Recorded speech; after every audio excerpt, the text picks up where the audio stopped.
Warriors 2, a trail of death and destruction results from one man's burning greed for power and money. Hey guys, it's Will. It's Hong Kong Cinema Appreciation Society. Welcome back to the channel. If you are new here, welcome and thank you for finding us. I hope you're doing well. If you're not subscribed, then you could subscribe. That would be a huge help. Thank you so much. I'm just going to push my tripod back a tiny bit. It's not so bad. Welcome to the corner of giant grapes, as I've started calling this, because someone commented that these balloons behind me actually kind of look like giant grapes, and I thought, hey, they really do. That would be a fun name for this corner, as I like to name all the locations where I film, even if it's just for fun, to be silly. So throw us a comment. Let me know what you think about this movie, what you think about this release. Obviously, as you know, if you watch this channel, I love the comments. I love talking to people in the comments. I love getting to know new people, hearing people's opinions and things of that nature. Let's jump right into this video. We are here to talk about Warriors 2. Hell yes, the classic old school martial arts film, which was written and directed by Sammo, came out in 1978. This came out from Arrow Video this week. So the 6th of June, 2023, Arrow put out a special edition Blu-ray for Region A. This is already out for Region B, but it's out as part of a 2-pack. So Eureka put out this movie and Prodigal Son together as a double feature. And I think the theme of the double feature was Wing Chun, if I remember correctly, when that release came out. But I have already reviewed that Arrow release on the channel, or excuse me, this is the Arrow release. I've reviewed the Eureka release on the channel. So you can go and check out that review if you're interested in seeing my thoughts on that. Like I said, June 6th of 2023 is when Arrow is dropping this for Region A, or when they dropped it, rather, which was yesterday as I'm recording this. There's new artwork from Joe Kim. I do really like the slipcase artwork here. It's really cool. There's a new essay by Jonathan Clemens, and I'm going to tell you who's in this movie. I'm going to talk a little bit about what's on the Blu-ray. I'm going to talk a little bit about the movie, give you my thoughts upon revisiting it, because it had been, I guess, about a year ago that other release I reviewed, so it's been about that long since I watched this movie, and then I'll be out of your hair. I'm going to try to keep this video relatively brief. So Casanova Wong plays the lead in this film, and Beardy is also in it. Brian Lung, Sammo Hung obviously is in it, Fung Hak On, Dean Sheck, and then you get a lot of very recognizable faces who work with Sammo Hung a lot over the years in like the bit parts. So like Lam Ching Ying is in this movie, Mong Hoi is in this movie, and then Yoon Bi-yu, I think, plays 3 parts. He plays 2 or 3 characters in this movie. They're not really like characters. They're like people who are in fight scenes and in the background, stuff like that. But if you keep your eyes peeled, you'll see Yoon Bi-yu multiple times in multiple costumes in this film. There are 2 cuts of the movie on this release. There's the 95-minute long Hong Kong cut, and there's the 90-minute export cut. And you get audio options up the wazoo. So I put this movie on my computer so that I could get clips from it for this video. And in the player, you know, the VLC player, which is what I use to watch movies on my computer, you can do like a drop-down menu and select audio tracks. There are 12 audio tracks on this release. Now, 2 of those are commentaries. So there's 10 audio tracks on this release. There's a lot of options: Cantonese, English, I believe Mandarin, there's mono, there's stereo. There's a lot of audio stuff going on. So if you're a big audio geek, then this is like utopia for you, this release.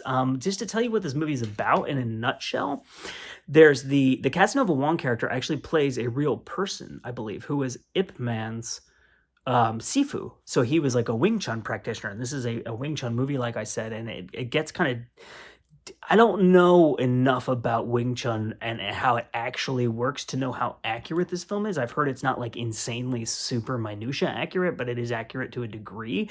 And I know that they did place it like Sammo and Guy Lai, and Guy Lai, I believe, was the fight choreographer in this film, and Sammo was the director. And I think they tried to place an emphasis on actual Wing Chun and how it works and stuff like that in the film, and the philosophy of it and stuff like that. But so Casanova Wong's character is this real guy, and the villain in this movie is like he's a former like criminal gangster type of guy.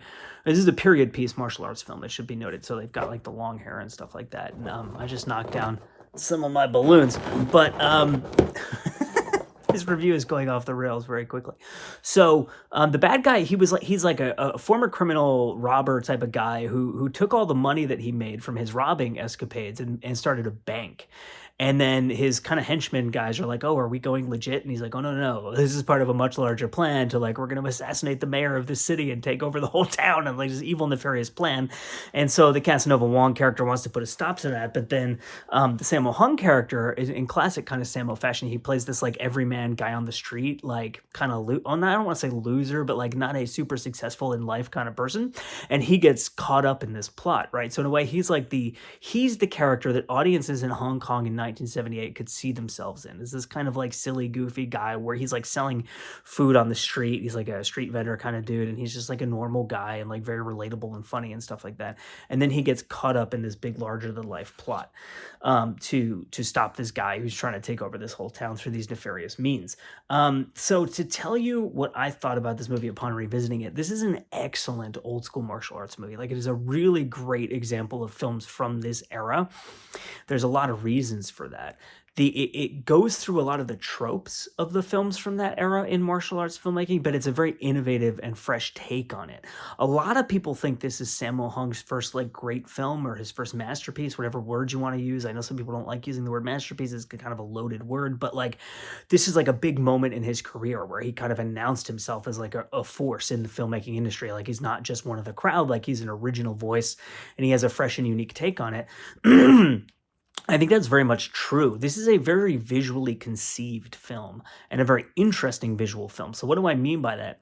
The scenes are very clearly and interestingly mapped out in such a way that they're not redundant, and it's not just like, here's a field, people are going to fight in it, and we're going to put a camera on a tripod.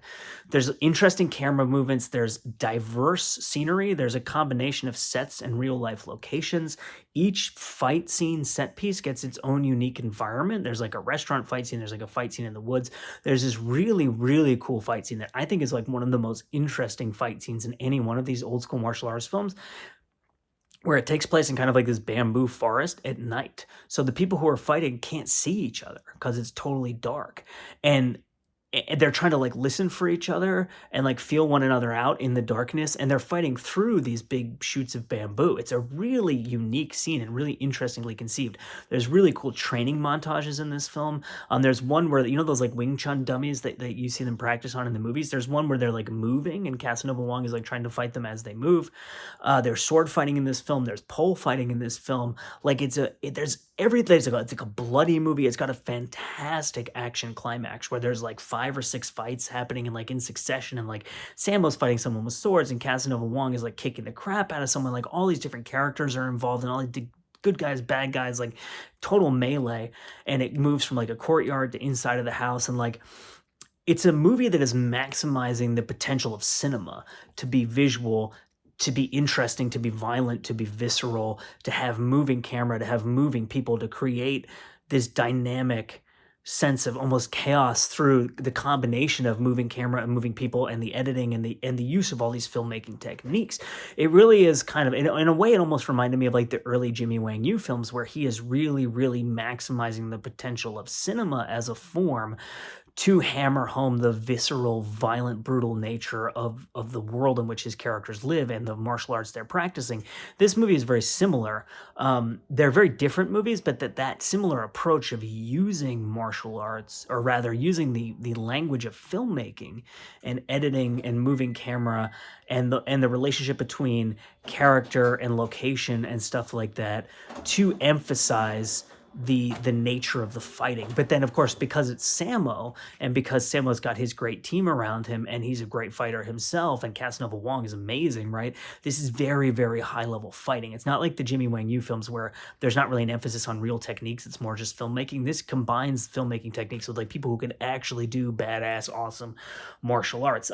It also has that, like I said, that classic Sammo thing where the classic character is like an everyman, and there's comedy in this movie. There's silliness in this movie. There's really good individual characters.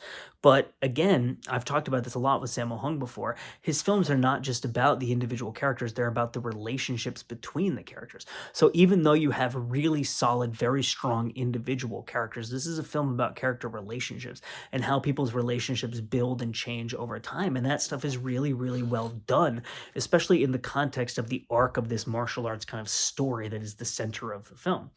I think that's a pretty good breakdown of kind of what I felt upon revisiting this movie. Here's one thing I will say. If you're not super familiar, like if you're a fan of old school martial arts movies, you've probably already seen this film. You probably already know it really well. And maybe if you don't have a Region B player, you're really excited that the Region A release is coming out.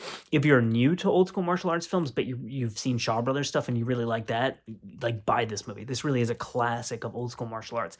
If you don't know whether you like old school martial arts, but you like 80s Jackie Sammo stuff, like those contemporary set, like The Winners and Sinners, Wheels on Meals, the like Police Story, like those types of movies, this is potentially a really good entry point into old school martial arts for you, because a lot of stuff that Sammo was doing in those 80s films in terms of the characters, the comedy, the mixture of comedy and violence, the structural elements of it and stuff like that, he's doing in this film.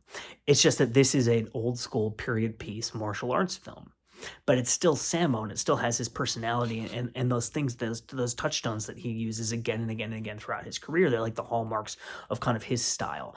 So, I mean, this is a great movie, and this is a great release, and there's nothing not to recommend about it, honestly, other than maybe if you have the Region B release, you might be content with that. But I mean, if you don't have this movie and you like Sammo, you like martial arts films, you like old school martial arts films, you like fighting, shapes, like all that kind of stuff, there's no reason not to buy this release. To talk about the bonus material, 2 commentary tracks. Mike and Arna, obviously always great on these films. I really liked their commentaries on the old school martial arts films with like Sammo Hung and stuff like that, because they know so many of the people who are involved in these films personally, and they have all these great stories and anecdotes about them. But there's also insightful analysis of the films themselves and like how they connect to the lineage of these types of films. And like, you know, this came out in 1978, which is the same year, right, that the big Jackie Chan movies came out, Snake and Eagle Shadow and Drunken Master. And so how does this movie fit in the continuity of martial arts films that were happening at that time and stuff? Like, really insightful analysis, I think, from the two of them. And then you get Frank Jeng and Bobby Samuels. Now, I love these two together, and they're fantastic on a Sammo Hung film. If you don't know who Bobby Samuels is, he's an American martial artist and stunt performer and actor who went to Hong Kong and befriended Sammo Hung, and I think even lived at Sammo's house at some point. And he was in Don't Give a Damn. A stunt that he did in Don't Give a Damn is what got him into the Hong Kong Stuntman's Union. I think he's the only black person ever to be in the Hong Kong Stuntman Union, which is really, really cool. And he's just so interesting to hear him talk about his love of the films growing up, watching the films, but then his insight into what Sammo was doing, because he knows Sammo personally. So he can talk about like Sammo's thought process and how Sammo approaches filmmaking and fight choreography. And I love his insight into these films. He's such an amazing resource. And I'm really glad that Frank was able to get, I think Frank, I mean, I don't know if this is the case. Maybe you can let me know in the comments, but I think Frank like reached out to him and was like, we should do some commentaries for these Sammo movies, because they've been on a couple of them now. And I just love to hear him talking about these films. It's so cool. And he's, like I said, just tremendous insight into it. And then of course, Frank speaks the language, knows the culture, knows the history of the film so well. So you get so much information there. There's great commentary tracks. There's a 45-minute long making of on here, which is really cool. Guy Lai is interviewed in it, who like I said, I believe is the fight choreographer. Beardy is interviewed in it. Fong Hak On, who plays the villain in the movie, Sammo Hung is interviewed in it, and they just talk about there's a lot of talk about the Wing Chun stuff and what they were trying to do with the Wing Chun stuff in the film, and what kind of accuracy they were going for, how Sammo conceived of the film, and like the process of developing it. So it's a really, really well made and very insightful look into the film. And then there's a 6-minute long interview with Beardy, which is really cool, where he talks specifically about this film and filming it, and how he wasn't a martial artist, and how, you know, what the process was like for him learning the choreography, since he's not a martial artist. And you know, he tells like this interesting story about I told you there's a scene where there's like those moving Wing Chun dummies, right? He talks about how it was like just hot as balls when they shot that scene, and he's just like sweating profusely, and like just interesting insights into the filmmaking process. So it is the Region A Warriors 2 release, classic Sammo Hung film from 1978. This came out in June of 2023 from Arrow Video. It is a special edition, limited edition Blu-ray release. I highly urge you to go and check it out. Just a great movie and a great release. My name is Will. You are watching Hong Kong Cinema Appreciation Society. I thank you so much for watching, and we'll see you next time.